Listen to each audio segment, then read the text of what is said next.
Hey friends, good afternoon. My name is Sherri Barnes and I serve as the senior pastor at St. Andrew's United Methodist Church. I also am a member of the Board of Ordained Ministry. I serve as one of the discernment team chairs, and I also serve on the Metro DCOM.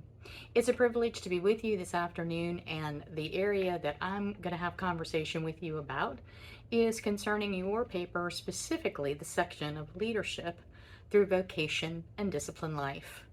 Now, I do want to begin with a reminder.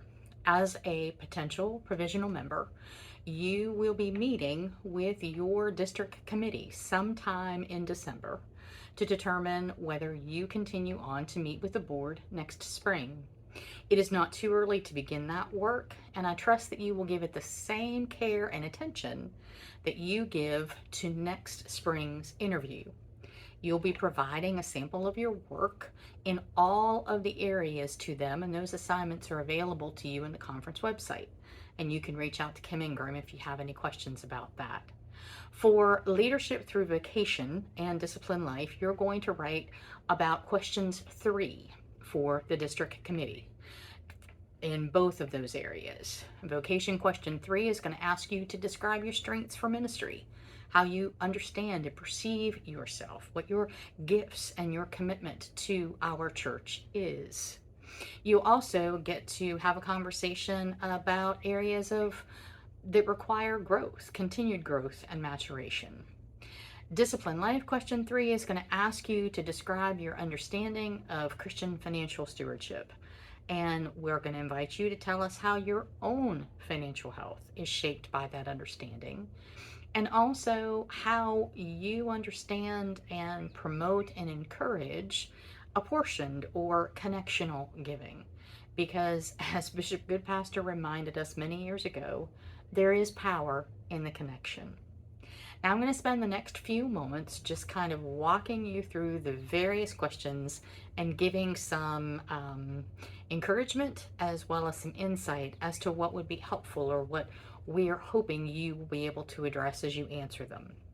With vocation, we're specifically going to want to hear your call story, internal, external affirmations of that call. Who have been your partners in the journey, both personal and community? What are some of the obstacles that you've encountered?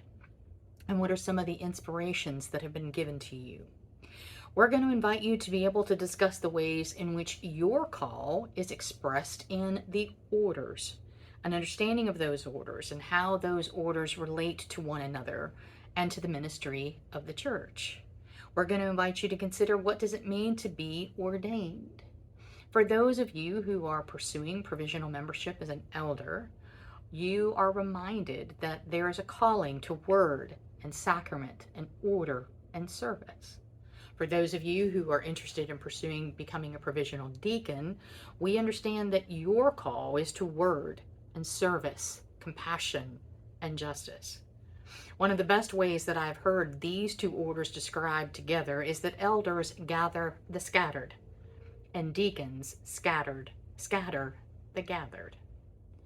We're also, as we have shared with you already, going to want to hear more about your understanding of your personal strengths and growing edges for ministry.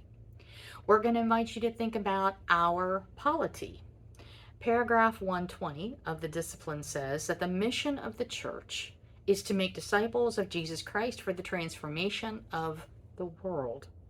Local churches and extension ministries of the church provide the most significant arenas through which disciple making occurs. We're going to invite you to share with us your understanding of our church's policy, for example, itinerancy.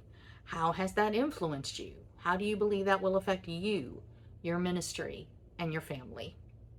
And lastly, in the area of vocation, we're going to ask you to describe an experience of someone in fruitful ministry leadership. What did you learn?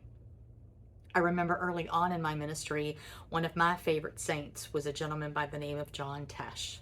And John reminded me that we were always serving as an example, even if it was a bad one. I trust that you have had some folks whose ministries that you want to copy, and maybe some ministries that you've learned to change a bit.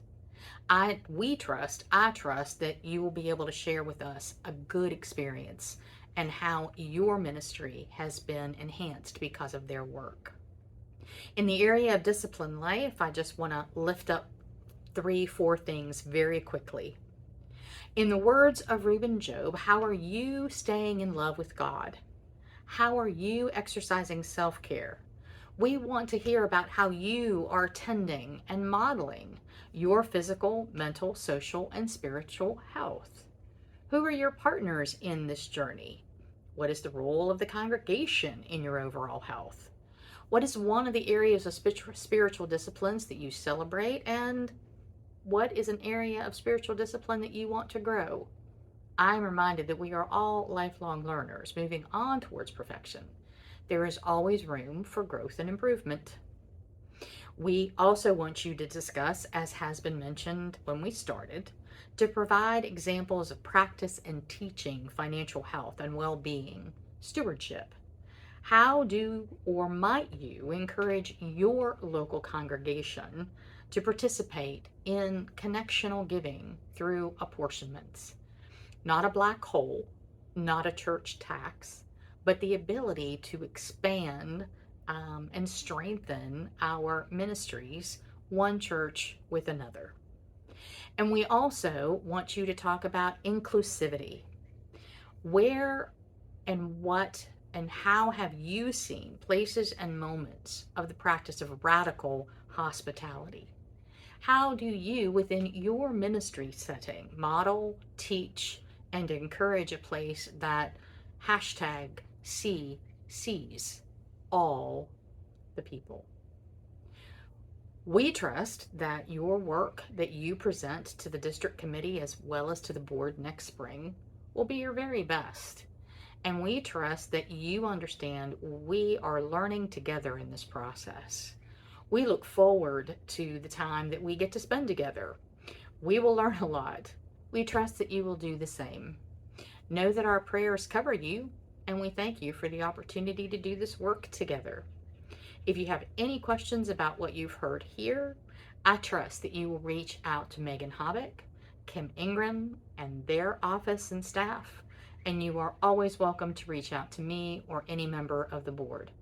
Again, know that we are praying for you, and we look forward to seeing you next spring. Thank you.